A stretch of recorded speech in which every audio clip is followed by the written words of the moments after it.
Our scripture lesson today is Matthew 15, 21 through 28. Today's scripture finds Jesus traveling in a Gentile region where a Gentile woman encounters him, begging that Jesus heal her daughter. Jesus rebukes the woman, yet the woman stands up to Jesus, and he relents and heals the daughter. A reading from Matthew chapter 15, verses 21 through 28. Jesus left that place and went away to the district of Tyre and Sidon. Just then, a Canaanite woman from that region came out and started shouting, "Have mercy on me, Lord, Son of David. My daughter is tormented by a demon." But he did not answer her at all. And his disciples came and urged him, saying, "Send her away, for she keeps shouting after us." He answered, "I was sent only to the lost sheep of the house of Israel." But she came and knelt before him, saying, "Lord, help me." He answered, "It is not fair to take the children's food and throw it to the dogs." She said, "Yes, Lord, yet even the dogs eat the crumbs that fall from their master's table." Then Jesus answered her, "Woman, great is your faith. Let it be done for you as you wish." And her daughter was healed from that moment. We thank God for these words of life. Thank you, Vicki. Will you pray with me?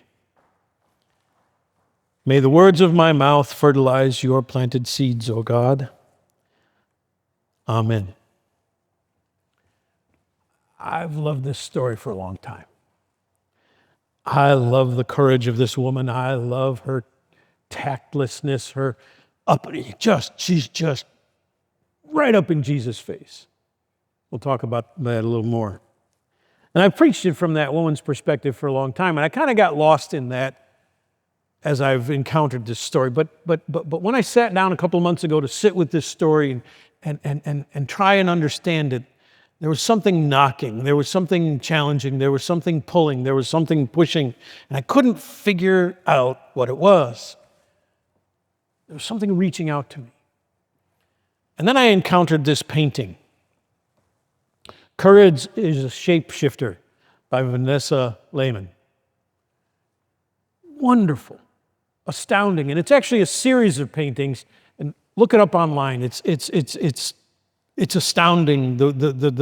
Just the tremendous openness and the way that she kind of shatters prisms and forms, the way that this Shapeshifter works. And then I was blessed when Ollie told me that Anne and he were doing Amazing Grace fight song. And I got to think, yeah, Amazing Grace ought to be a fight song.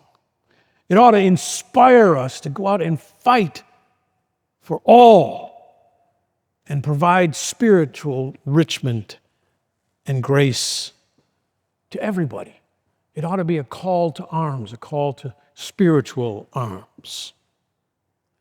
And all that tagged into this story, and I need to unpack a little bit of it for you because you may not quite have all of the pieces, and I want you to have them. It starts with, where is Jesus now? Kind of a where's Waldo? Jesus is on this trip going around healing people and doing all of those kinds of things. And he moves up to the north, to Tyre and Sidon.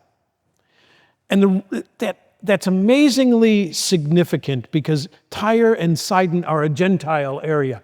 The other place, the place he's not supposed to go. It's outside of Jesus' regular work. It's outside of his regular area. It's outside of his territory. It's beyond the Hebrew boundaries. And that is so vital because it foreshadows the depth and reach of this story.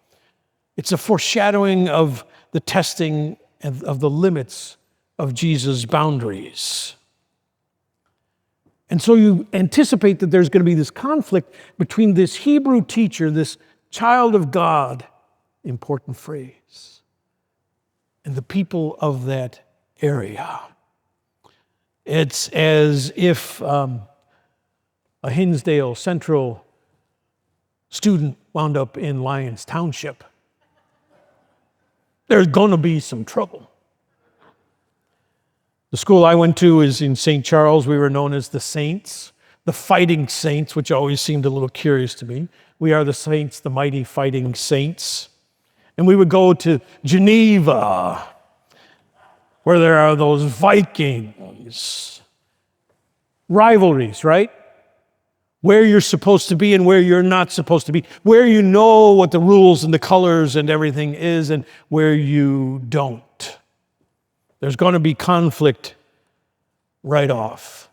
Those of you who wore your school colors today, this is, by the way, the school color of Eden Theological Seminary, where I went to seminary. A great school, tremendous organization. We used to have rivalries among other seminaries. We would call in other seminaries and play softball with them. Mostly it was just a lot of fun and a lot of goofiness. But we would gather together before the game started and we would huddle together, and you always have that cheer to unite the team, and we would always yell, "Kill the Christians!"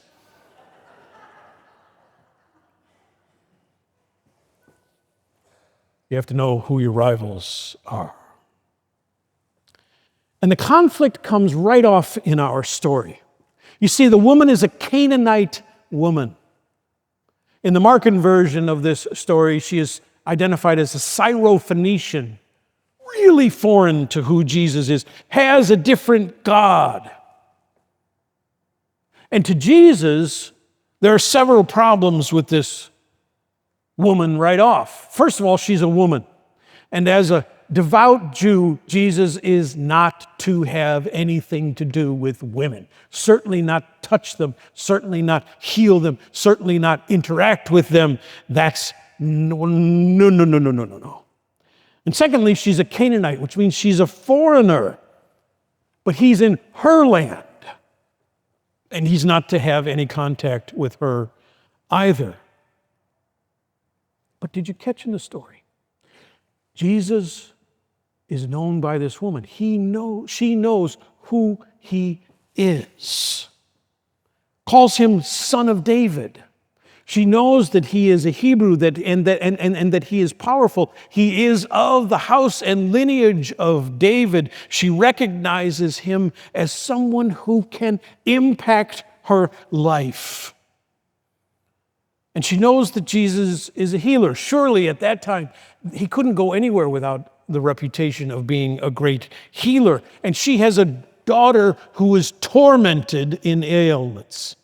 She is ill beyond healing. Everybody that has already encountered her has been unable to heal her. So she reaches out to this healer on behalf of her daughter. And she also says that Jesus is merciful. And so she expects mercy from Jesus. So the woman courageously steps out, breaks the boundaries, shatters them. She shatters the glass ceiling. She enters boys' sports. She starts in the STEM fields. She is insisting on her equality.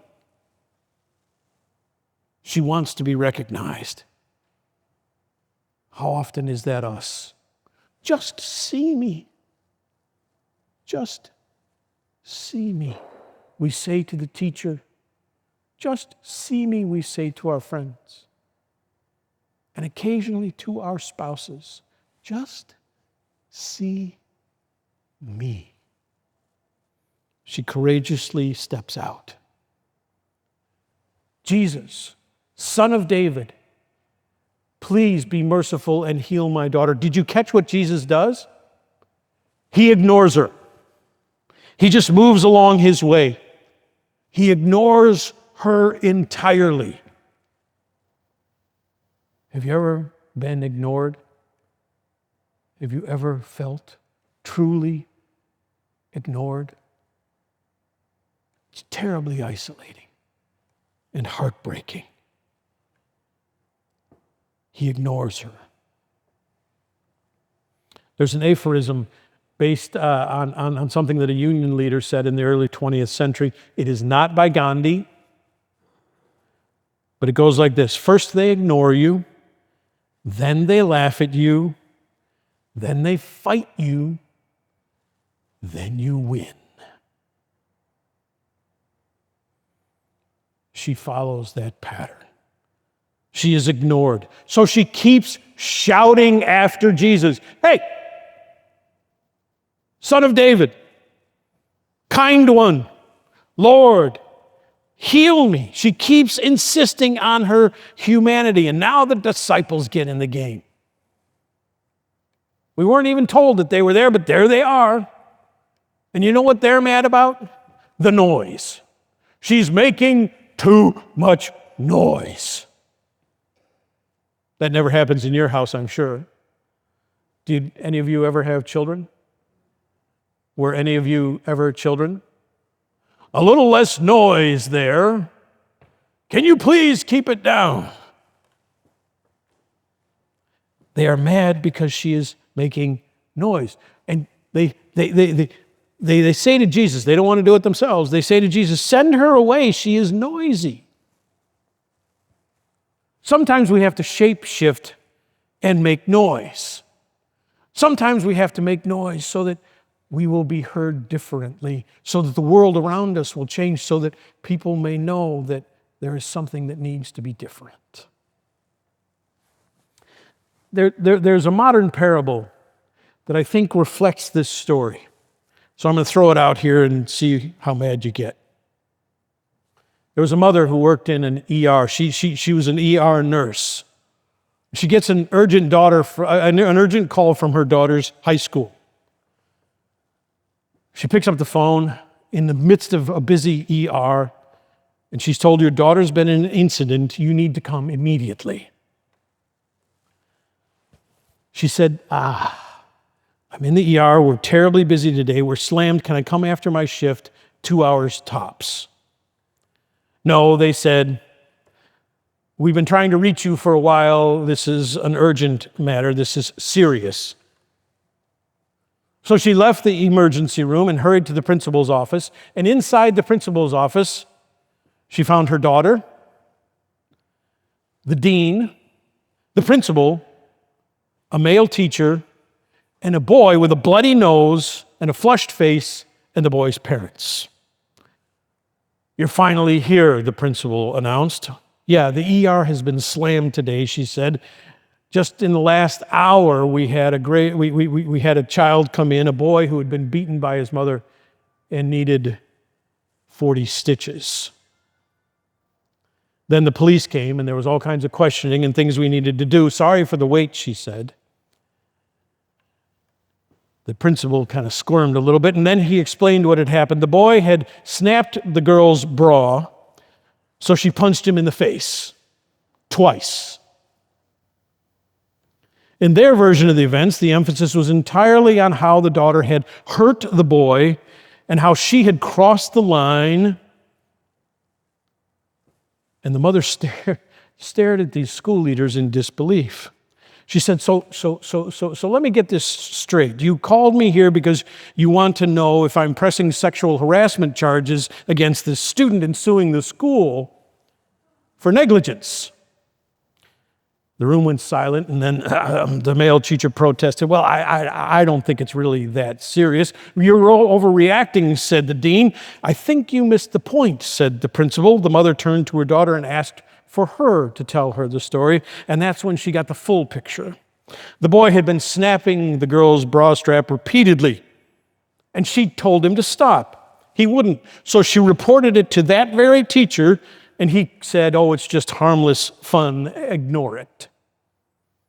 So what did the boy do? He kept at it until he snapped her bra one time too many, and it broke. She only punched him when nothing else would make him stop. The mother was enraged. She turned to the male teacher and said, "Come here, let me touch you. How would that feel?" He recoiled instantly. "Yeah, you know it's not okay," she said. "So if snapping a bra is funny, go snap the dean's bra. See how she responds." or go snap that boy's mother's bra, or mine for that matter, just because they're kids, suddenly it's just good fun. The principal cut in, ma'am, you're not understanding. The issue here is that your daughter injured another child. She acted in self-defense, the mother fired back. The boy sexually harassed her. She tried going through the proper channels. The teacher failed her, so she defended herself the only way she had left. What exactly did you expect her to do? The boy's mother was sobbing now. The father looked furious and ashamed. The male teacher wouldn't make any contact except for the top of his shoes. And the mother's voice dropped calm and cold. Unless there's anything else, she said, I'm taking my daughter home. And then she asked if the roles were reversed. If the boy snapped a female teacher's bra, would she discipline him? Would they still say the teacher was wrong? You wouldn't let that happen to a teacher. Why will you let it happen to my 15-year-old daughter? The woman shapeshifted. She changed the rules of the game. She reoriented the whole conversation. She popped the glass ceiling. She shaped the room differently. She refound the limits of what she was facing. The woman cries out to Jesus, heal my daughter. And he says, our Jesus says, I am only here for these lost sheep of Israel. He tells the woman, you do not count. You are not among the elect. You are not part of the Christian ministry. You are not part of who I am supposed to give access to God, to show mercy to give God's healing mercy. So the woman kneels down. Lord, help me, she said. It's simple, it's direct, it's clear. See me. And he answers her, it's not fair to take the children of God, it's not fair to take the children's food and throw it to the dogs. What happened the last time you called a woman a dog? But it didn't go very well. That's verse 26 if you want to look it up. And then she responds in verse 27. She fires right back at Jesus. You ever been in that argument where the person comes right back at you and you're like, she says, yes, Lord, yet even the dogs eat the crumbs from the master's table. She shapeshifted. She becomes what was necessary to get help, to receive grace and hope and care and healing for her daughter. The woman accepts Jesus' rebuke and then expands Jesus' vision of who he is and who God is and who is a child of God. Did you see that? He shifted. He shape-shifted to who can get healed. You see, we think this is a healing story, that the daughter is the one who gets healed. But I contend, no, it is Jesus who gets healed. He is the one who gets expanded. He is the one whose world shape-shifts. He became the healer, not just of the house of David, not just of the children as defined by his narrow view, but the whole world. This is when the ministry of Jesus explodes and expands. Jesus' mercy is not only open to crazy white nationalists people. Jesus' ministry is open to everybody, whether you're prosperous or not. Jesus' ministry is open to you and to me and to those people we don't think count. Even those people at Lyons Township.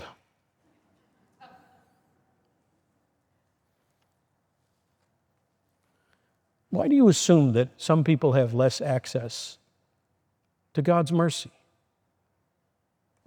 Don't let yourself off the hook too easily here. Why do you assume that some people don't deserve access to mercy, to healing, to openness? Hear the woman challenging us. Who are we called to love? Who are we called to heal? Who are we called to give dignity? Who are we called to give grace? Who are we called to listen to? No, not only to listen, but to hear and acknowledge and love. You see, this text explodes who we are. It shapes the world anew. It shifts the shape of the world. It calls us to go out beyond who we desire to be, to encounter that which is foreign to us, to move not only beyond discomfort, but to condemnation. Now, I know that sounds weird. To move not only beyond discomfort, but to condemnation. Did you notice that the disciples condemned the woman? And in other stories, it is reported that they condemned Jesus because he is meeting with people who he's not supposed to love, according to their rules. But the whole thing shifts and becomes new. We know the rules, we know the norms, we know who we're supposed to associate with, and we choose to break those rules. We shift beyond what we believe to be the norm, insisting that the world be different. We're called to heal the sick, so says Jesus. We're called to feed the hungry, so says Jesus. We're called to house the homeless, so says Jesus. We are called, here, it's going to get tough. We're called to show hospitality, that's the word, hospitality to the immigrant and the stranger. Exodus, Leviticus, Deuteronomy, Luke, Romans, and Hebrews all make that same call. You know, in our country, you get good medical care if you have a job.